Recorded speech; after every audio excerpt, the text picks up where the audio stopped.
अब बात रहती है उन बच्चों की, बहुत सारे बच्चों को लगता है कि सर मेरा 11th तो बिल्कुल ही खराब हो गया, तो क्या मैं 11th रिपीट कर लूं? आप अब जो कहेंगे सर हम करने के लिए तैयार हैं, लेकिन ऐसा ना हो कि यार समय ही इतना बीत जाए कि अगर मैं कुछ कहना भी चाहूं तो भी वो आप तक ना पहुंचे। ये आप लिख लीजिए अपनी कॉपी में कि ये आपको 12th स्टार्ट होने से पहले करना ही करना पड़ेगा। और इसमें अपन सबसे पहली चीज समझेंगे। हेलो बच्चों, नमस्कार, जय श्री कृष्ण, राधे राधे, कैसे सब? आई होप आप सब अच्छे होंगे, मस्ती से पढ़ाई कर रहे होंगे। I am Amarnath Anand, Anna sir, BTech from IT Delhi, and स्वागत है आप सभी का इस चैनल पे जिसका नाम है अन्ना एकेडमी कोटा। बच्चों अगर आप चैनल पे नए हैं तो फटाफट से चैनल को सब्सक्राइब कर लीजिए एंड बेल नोटिफिकेशन को भी फटाफट से ऑन कर लीजिएगा, क्योंकि जो भी इंपॉर्टेंट वीडियोस हैं वो आप पे डायरेक्ट आ जाए। और सबसे जरूरी वीडियो, जो बच्चे क्लास 11 से 12 मूव कर रहे हैं, बहुत सारे बच्चों के मन में ये परेशानी चल रही है कि सर मेरा 11th उतना अच्छा नहीं है, लेकिन अब मैं 12th में सिंस जाने वाला हूं, तो मैं ऐसा क्या कर लूं कि 12th में जो इंपैक्ट है उतना बुरा ना हो और मैं बहुत अच्छी तरीके से 12th को कर पाऊं।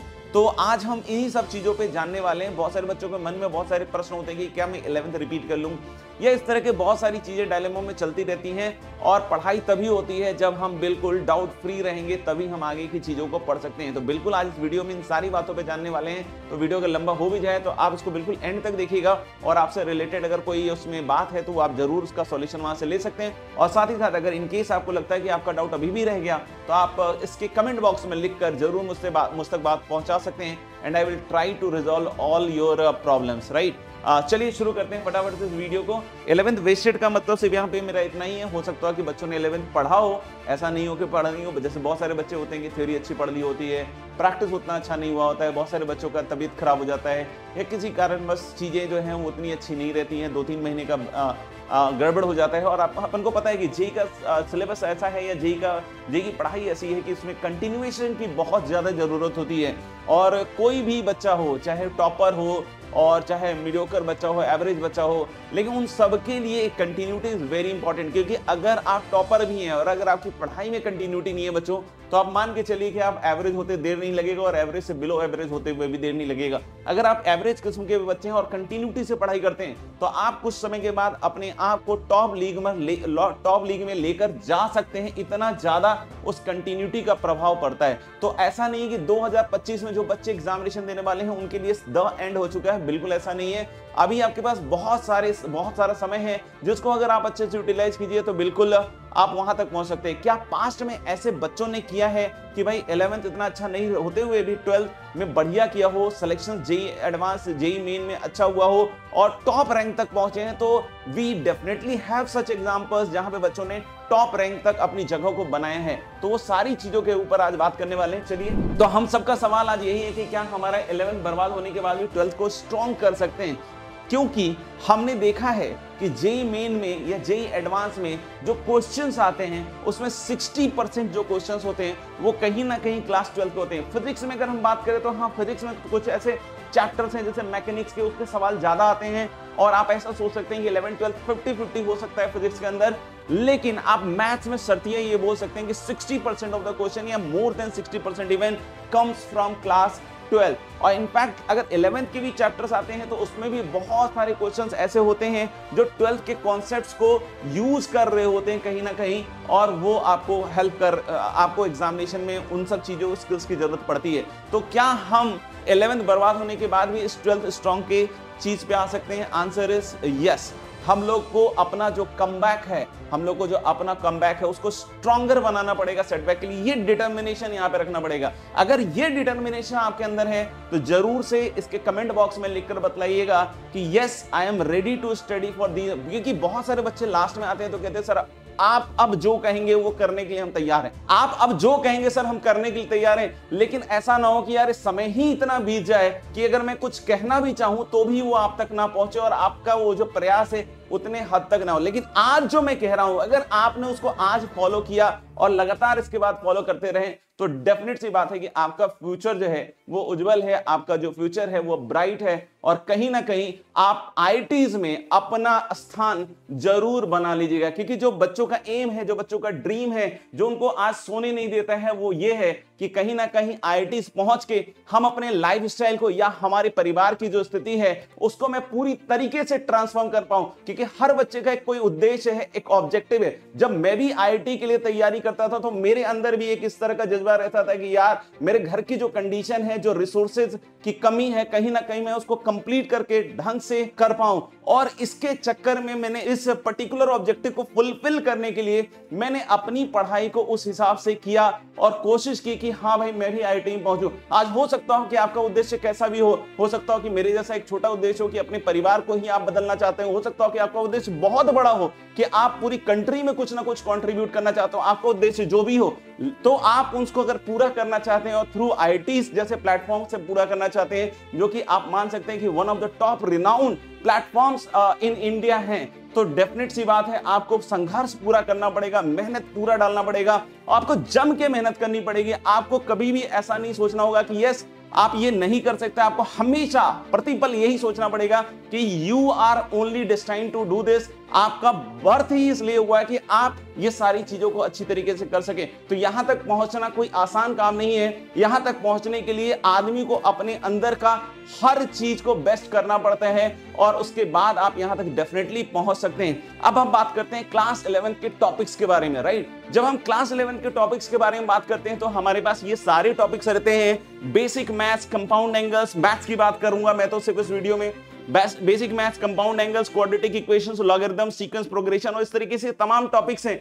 तो इसमें से हम किस तरीके से इसको अभी करें सो दैट कि हमारा 12th का जो इंपैक्ट है उतना मतलब खराब ना हो, हम एक अच्छे कॉन्फिडेंस के साथ हम 12th में जा सके। तो बच्चों उसी के बारे में हम बतलाने वाले हैं आज आपको, ठीक है। चलिए शुरू करते हैं फटाफट से इस बात को। जैसे अगर हम बात करें कि जो सबसे इंपॉर्टेंट चीज है गाइस वो क्या है, तो डेफिनेट सी बात है ये जो बेसिक मैथ्स है बच्चों, ये जो बेसिक मैथ्स है ये आपके लिए डेफिनेट सी बात है कि काफी इंपॉर्टेंट है, क्योंकि बेसिक मैथ्स में बहुत सारी ऐसी चीजें हैं जो आपको एज अ टूल हर जगह इस्तेमाल में आएंगी। तो इसलिए बेसिक मैथ्स करना इज वेरी वेरी इंपॉर्टेंट। हम उन चैप्टर्स के बारे में पहले बात करेंगे जो करना मैंडेटरी है, करना ही करना पड़ेगा।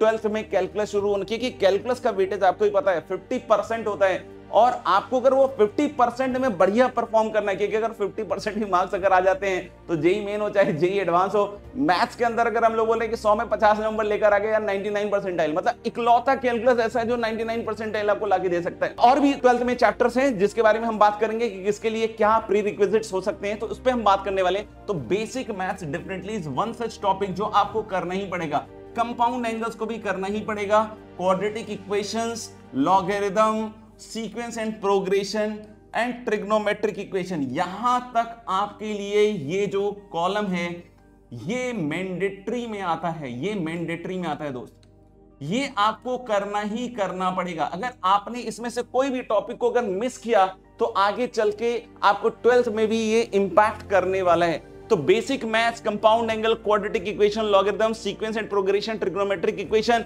ये आप लिख लीजिए अपनी कॉपी में कि ये आपको 12th स्टार्ट होने से पहले करना ही करना पड़ेगा।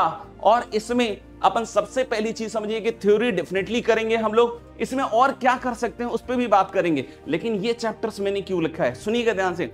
बाइनोमियल थ्योरम का कहीं ना कहीं छोटा मोटा फॉर्मूला लेवल पे एप्लीकेशन, फॉर्मूला लेवल पे बोल रहा हूं, मतलब जो बाइनोमियल का फॉर्मूला है ना, बाइनोमियल का जो फॉर्मूला है या एक्सपेंशन वगैरह फॉर्मूला है, तो ये सब जो है लिमिट्स में थोड़े बहुत यूज होते हैं। तो ये चैप्टर्स तो आपको मैंडेटरी करने हैं। बाइनोमियल थ्योरम में आपको उसके फॉर्मूले पे काम करना पड़ेगा, फॉर्मूलास का याद रखना। हालांकि लिमिट्स में जब पढ़ाया जाएगा ना तो वहां भी आपको फॉर्मूला बतलाया जाएगा, तो चाहे तो आप वहां से भी याद कर लें, लेकिन उस दिन तक का वेट क्यों करें, हम पहले ही फॉर्मूला याद कर लेना अच्छे से, ताकि उस दिन जब हम टीचर लिख रहा हो फॉर्मूला तो आपको डर नहीं लगे। क्योंकि जैसे ही कोई अननोन चीज आती है ना क्लास के अंदर तो तुरंत से सबसे पहली चीज आती है डर, एंजाइटी, स्ट्रेस। लगता है कि यार ये कैसे हो पाएगा, है ना, ये तो मुझे याद ही नहीं है। तो अगर आज आप ये याद कर लेते हो तो आगे चल के आपको ये जो स्ट्रेस या जो डर है वो खत्म हो जाएगा। तो यानी कि बाइनोमियल थ्योरम में आपको सिर्फ फॉर्मूला करना है। परमुटेशन कॉम्बिनेशन की जरूरत कब पड़ेगी, जब हमें प्रोबेबिलिटी, जब चैप्टर पढ़ाया जाएगा, जब हमें प्रोबेबिलिटी चैप्टर पढ़ाया जाएगा क्लास 12th में, तो परमुटेशन कॉम्बिनेशन की जरूरत पड़ेगी। क्या परमुटेशन कॉम्बिनेशन के पूरे की जरूरत पड़ेगी? Answer is no.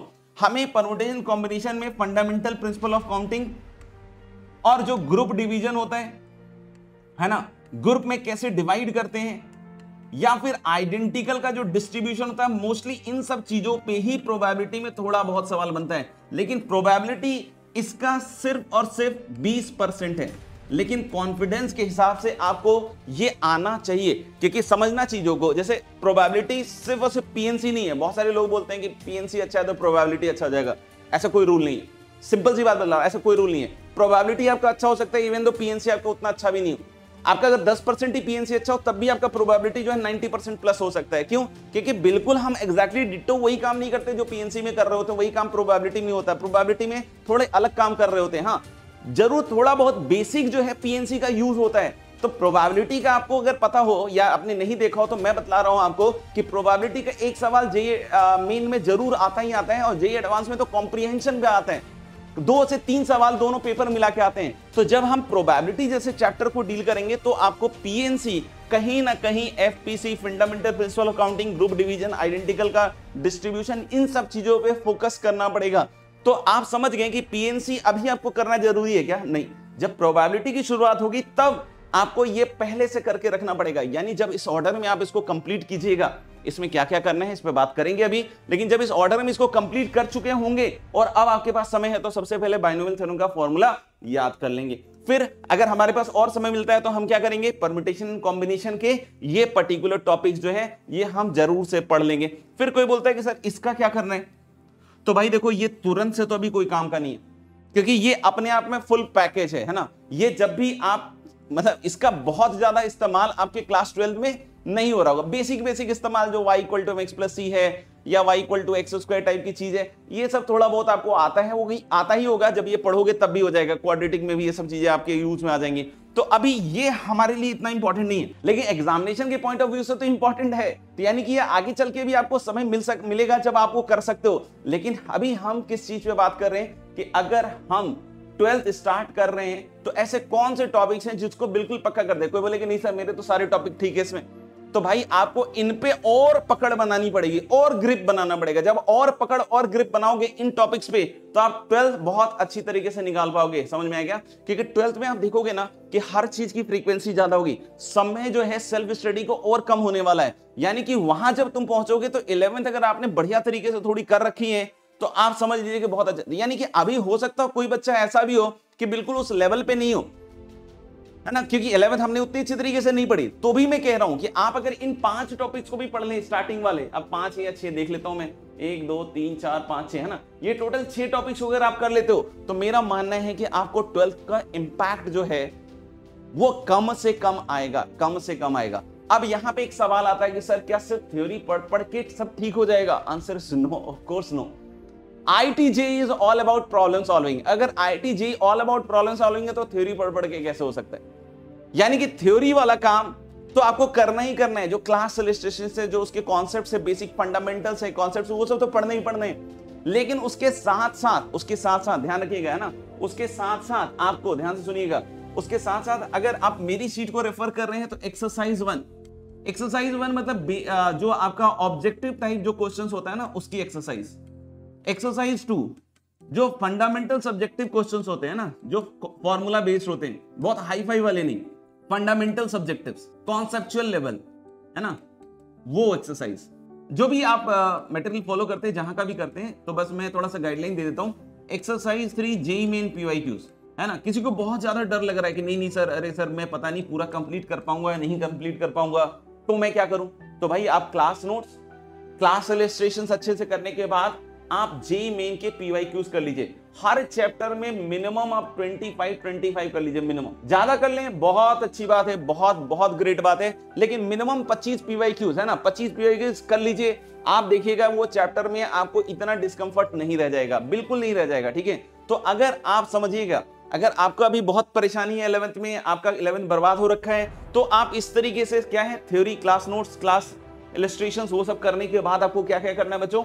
Exercise 1 objective, exercise 2 fundamental subjective conceptual वाले सवाल, और फिर एक्सरसाइज 3 JEE मेन के PYQs।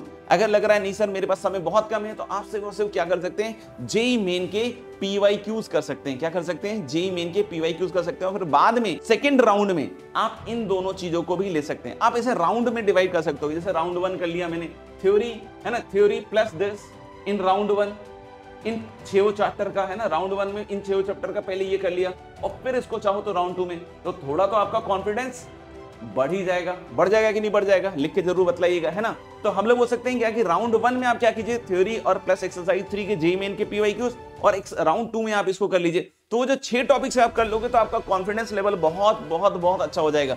अब यहाँ पे एक सवाल आता है कि सर अब मेरे पास थ्योरी वगैरह नहीं है, तो क्या मैं वन शॉट वीडियोस का इस्तेमाल कर सकता हूँ? मेरा कहना है, ध्यान से सुन लीजिएगा, है ना, वन शॉट वीडियोस का इस्तेमाल कर सकता हूँ, यस और नो? तो मेरा आंसर है नो। वन शॉट वीडियोस का ध्यान रखिएगा ना। जैसे क्या होता है आप समझिएगा, जैसे आप कोई किसान है ना, और वो खेत जो है वो तैयार कर रहे हैं, तो खेत तैयार करने में वो सारी चीजों को जो भी उस फसल को बर्बाद कर सकता है उन सबको हटाएगा और अच्छी तरीके से खेत को बनाएगा, और खेत बनाने के बाद ही वो बढ़िया तरीके से कॉन्फिडेंट हो सकता है कि उसके आगे की जो फसल है वो बढ़िया होगी। यानी कि जो बेस लेवल होता है वो बहुत इंपॉर्टेंट होता है। आप वन शॉट से अगर सोचिएगा कि बेस लेवल क्रिएट हो जाएगा, तो बेस लेवल क्रिएट नहीं हो सकता। हाँ, किसी को ऐसा लग रहा है कि मेरा बेस लेवल बढ़िया क्रिएटेड है सर, और मैं चाहता हूं कि रिवाइज करूं, तो क्या मैं वन शॉट का इस्तेमाल कर सकता हूं? तो आपके लिए आंसर है यस। अगर आपने अच्छे से पढ़ रखा है और अब आपको लगता है यार मैं तो चाहता हूं कि 5 से 6 घंटे में मेरा जो ये पूरा टॉपिक है अच्छे से रिवाइज हो जाए एक बार, तो yes you can use one shot. लेकिन अगर आपको लगता है कि आप तो फर्स्ट टाइम ही कर रहे हो और फर्स्ट टाइम में आप सोच रहे हो कि वन शॉट से हो जाएगा आपका काम, तो one shot is not going to work. In fact वो जो टाइम आप वन शॉट में दोगे तो एक्चुअली आपका टाइम बर्बाद ही करेगा, वो आपका टाइम बर्बाद ही करेगा। मतलब पहले तो बर्बाद हुआ ही, वन शॉट के चक्कर में और बर्बाद हो जाएगा। तो वन शॉट किन के लिए, फिर से एक बार बात कर लेते हैं ना। वन शॉट अच्छा है बुरा है, मैं उस पर बात नहीं कर रहा हूं। मैं बोल रहा हूं वन शॉट कौन यूज कर सकता है, कौन यूज नहीं कर सकता है। वन शॉट कौन यूज कर सकता है बच्चों? जिनको लगता है कि उनका पहले से इस टॉपिक में ठीक ठाक लेवल पे मास्टरी है, अब वो उसको रिवाइज करना चाहते हैं, तो वन शॉट यूज कर सकते हैं। क्या वन शॉट को हम अपने बेस को बनाने के लिए यूज कर सकते हैं? बिल्कुल मत कीजिएगा, क्योंकि वो आपके लिए आत्मघाती होने वाला है। तो वन शॉट वीडियोस को बिल्कुल आप इस्तेमाल अपने बेस लेवल को बनाने के लिए मत कीजिएगा। तो मेरे ख्याल से आपको समझ में आ गया है कि किन किन टॉपिक्स को करना है, किस ऑर्डर में करना है, अभी हम कौन से टॉपिक्स छोड़ सकते हैं ना, अभी हम कौन से टॉपिक्स छोड़ सकते हैं। इन टॉपिक्स का हमें एग्जैक्टली कौन सा पोर्शन करना है वो भी मैंने बतला दिया आपको। इसके साथ मटेरियल क्या करना है, क्योंकि थ्योरी पढ़ के तो सब नहीं होगा, है ना। तो समझ लीजिएगा इस चीज को, है ना।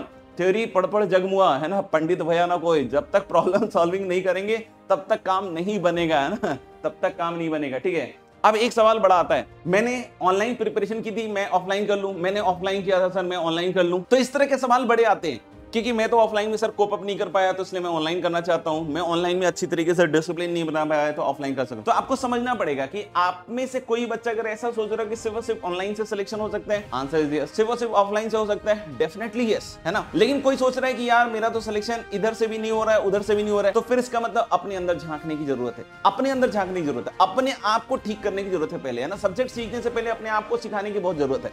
तो यानी आपको यहां पे समझना पड़ेगा कि ऑनलाइन या ऑफलाइन दोनों मोड आर बेस्ट, मतलब उसमें ऐसा कोई भी नहीं है। अब आपको कौन सा सूट करता है? क्या आप डिसिप्लिन अच्छी तरीके से बना लेते हो? आप क्या टाइम टू टाइम पढ़ सकते हो? जैसे आपने ऑनलाइन में पढ़ा, ठीक है ना, आपको हो सकता है कंटेंट अच्छा नहीं लगा हो, कहीं ऐसी जगह पढ़ लिया जहां आपका कंटेंट बढ़िया नहीं बैठा हो, है ना, लेकिन आपने डिसिप्लिन बना के पढ़ा और उसके बावजूद आपके टेस्ट में नंबर नहीं आ रहे, जिससे आपको लग रहा है कि यार मेरा तो 11th अच्छा नहीं। कोई ऐसा बच्चा हो सकता है कि यार मैंने तो सर ऑफलाइन में पढ़ा था और मैं जो है डेली तो ऑफलाइन गया ही नहीं, या ऐसा भी हो सकता है कि कोई बोले कि सर मैं गया लेकिन मेरे को वहां पे मैं कोप अप नहीं कर पाया, क्योंकि वहां उसको स्पीड की प्रॉब्लम हो गई। तो देखो सबकी अलग अलग प्रॉब्लम्स हैं, तो सब उसके साथ। अब किसी का लग रहा है कि नहीं यार मेरे को तो सर डिसिप्लिन बन जाता है, तो आप ऑफलाइन जा सकते हैं। क्यों? क्योंकि आपको डिसिप्लिन भी बन रहे हैं और आप उसके साथ कोप अप भी कर रहे हैं, तो ऑफलाइन आपके लिए बेस्ट है। लेकिन आपको लग रहा है कोप अप नहीं कर पा रहे हैं, आप अपनी स्पीड के हिसाब से करेंगे तो बहुत ज्यादा स्पीड कम नहीं कर सकते। ऑनलाइन में भी आके ऐसा नहीं कि बहुत ज्यादा ड्रास्टिकली स्पीड कम कर दिया, आपका सिलेबस ही कंप्लीट नहीं हुआ, आप कैसे करोगे? तो ऐसा बहुत सारे बच्चे शिकार हो जाते हैं कि क्या ऑनलाइन में आ गए और वो अपनी स्पीड के हिसाब से काम कर रहे हैं। आप एक ही चैप्टर को 2 बार देखे जा रहे हैं, 3 बार देखे जा रहे हैं, और अल्टीमेटली पता चलता है कि टाइम बीत गया और उसके 3-4 ही चैप्टर तैयार हुए। तो ये भी नहीं कर सकते,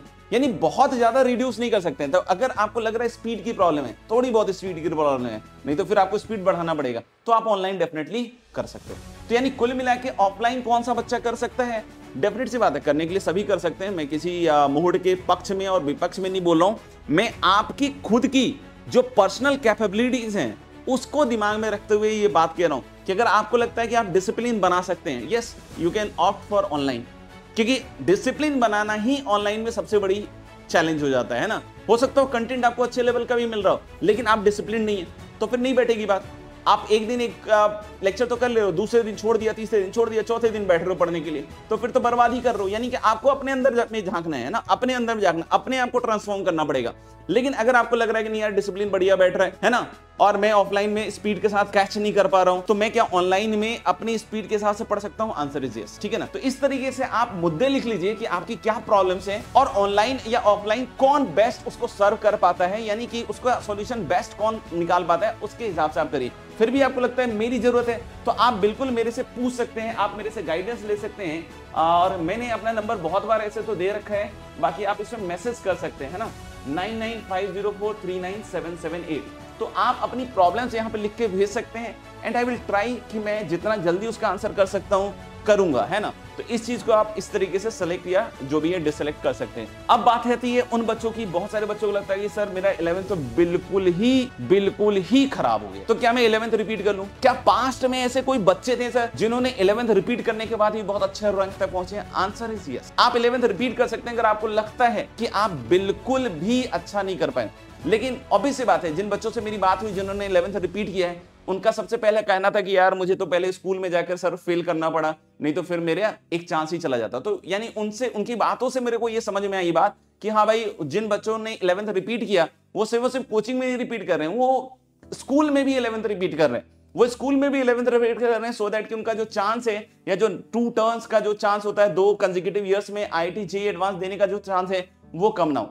तो वहां से 11th को रिपीट करना मतलब स्कूल से 11th को रिपीट करने की बात है। और क्या अच्छे रैंक तक पहुंचे, ये टॉप 100 में ही पहुंचे। मेरे एक स्टूडेंट अमित मालव आज से करीब आप मान लीजिए 2015 के आसपास का स्टूडेंट था, और उसने बढ़िया टॉप 100 में जगह बनाई। और वो हिंदी मीडियम से था, हिंदी मीडियम से उसने इंग्लिश मीडियम में भी चेंज किया और बढ़िया काम किया उसने, है ना। तो आप में से भी अगर कोई ऐसा बच्चा है जो किसी कारणवश तबीयत खराब होने की वजह से या इस तरह की चीजों की वजह से, तो डेफिनेट सी बात है आप 11th रिपीट कर सकते हो। लेकिन ऐसा लग रहा है कि यार मैंने जानबूझ के अपने साल को बर्बाद किया है और इसकी वजह से मेरा गड़बड़ाया है, तो पहले तो आप इसको अपने अंदर झांक के देखिए कि क्या आप सही में अब अगले साल बहुत अच्छा काम करने वाले, नहीं तो आपका एक साल भी वेस्ट हो जाएगा और आप एक्चुअली कुछ नहीं कीजिएगा, तो फिर वो सबके लिए प्रॉब्लमेटिक होगा, आपके खुद के लिए होगा, आपके परिवार के लिए होगा। तो इसलिए इन सब चीजों को अच्छी तरीके से वेट करके अपन सोचें कि भाई क्या करना चाहिए ना। तो उसको लिख लीजिए कि अगर कोई मेरे से पूछ रहा है कि 11th रिपीट कर सकते हैं तो करने में कोई दिक्कत नहीं है।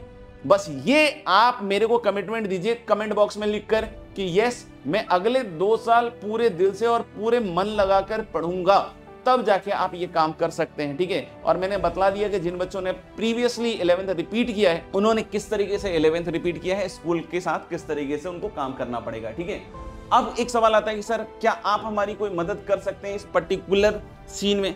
तो आंसर इज यस। मैं इस चैनल पे प्रॉपरली कोशिश करूंगा कि कुछ जैसे चैप्टर्स जो हैं स्टार्टिंग के 5-6 जो मैंने अभी आपको बतलाए हैं, इनसे रिलेटेड जो इंपॉर्टेंट सेगमेंट से जो 12th में काम के लिए होते हैं, तो उससे रिलेटेड मैं वीडियोस आपके लिए बनाऊंगा, but that will be after 5th जनवरी या 5th से 10th जनवरी, क्योंकि उससे पहले थोड़ा मेरे पास लोड है, तो उसको पहले एक बार खत्म कर दें, है ना। ऐसा ना हो कि मेरा कुछ बैकलॉग हो जाए तैयार, ठीक है ना। तो 5th जनवरी या 10th जनवरी के बाद मैं इस पे उन सबसे रिलेटेड, है ना, वीडियोस डालूंगा जिसमें आपको क्वेश्चंस, गाइडेंस और प्रॉब्लम सॉल्विंग, वो सारी स्किल्स के बारे में हम उसमें बात करेंगे डेफिनेटली। तो इसीलिए अगर आपने सब्सक्राइब नहीं किया तो जरूर से सब्सक्राइब कर लीजिएगा, ठीक है। नेक्स्ट, जैसा कि आपको पता है कि मैं ऑनलाइन में मेरा खुद का ऐप है जिसका नाम है अन्ना एकेडमी, और ये उसका QR कोड है। आप डायरेक्टली चाहें तो ऐप को डाउनलोड कर सकते हैं, और उसमें भी आरंभ करके है 11th का कोर्स। तो अगर किसी को लगता है कि ऑनलाइन से मेरे इस कोर्स को लेना चाहता है, 2025 का एस्पिरेंट है ना, और या 2026 जो भी आप एस्पिरेंट है ना, तो अगर आप इसको लेना चाहते हैं तो आप इसको जरूर ले सकते हैं। और फिर भी अगर कोई कंफ्यूजन हो तो आप मेरे से बात कर सकते हैं ना। तो आप इस QR कोड को स्कैन कीजिएगा, सीधा प्ले स्टोर है वहां पे आप चले जा सकते हैं, ठीक है। तो ये कुछ इंपॉर्टेंट बातें थी, समझ में आएगा, जो हर एक बच्चे के लिए इंपॉर्टेंट है जो बच्चा 11 से 12 में जा रहा है। जो बच्चों का अच्छे लेवल में हुआ है वो रिवीजन पे फोकस करें। किसी को लग रहा है कि यार सर मेरा 11th में रिवीजन भी अच्छा हो गया, क्या मैं 12th स्टार्ट कर लूं? तो आंसर इज यस, डेफिनेटली आप 12th को स्टार्ट कर सकते हैं बच्चों। जरूर से लिखकर बताइएगा कि how you like this video, और क्या इससे आपकी कोई हेल्प हो पाई, और फिर भी कोई और हेल्प की नीड हो गई तो definitely I am there to help all of you. Thank you very much, bye bye, take care.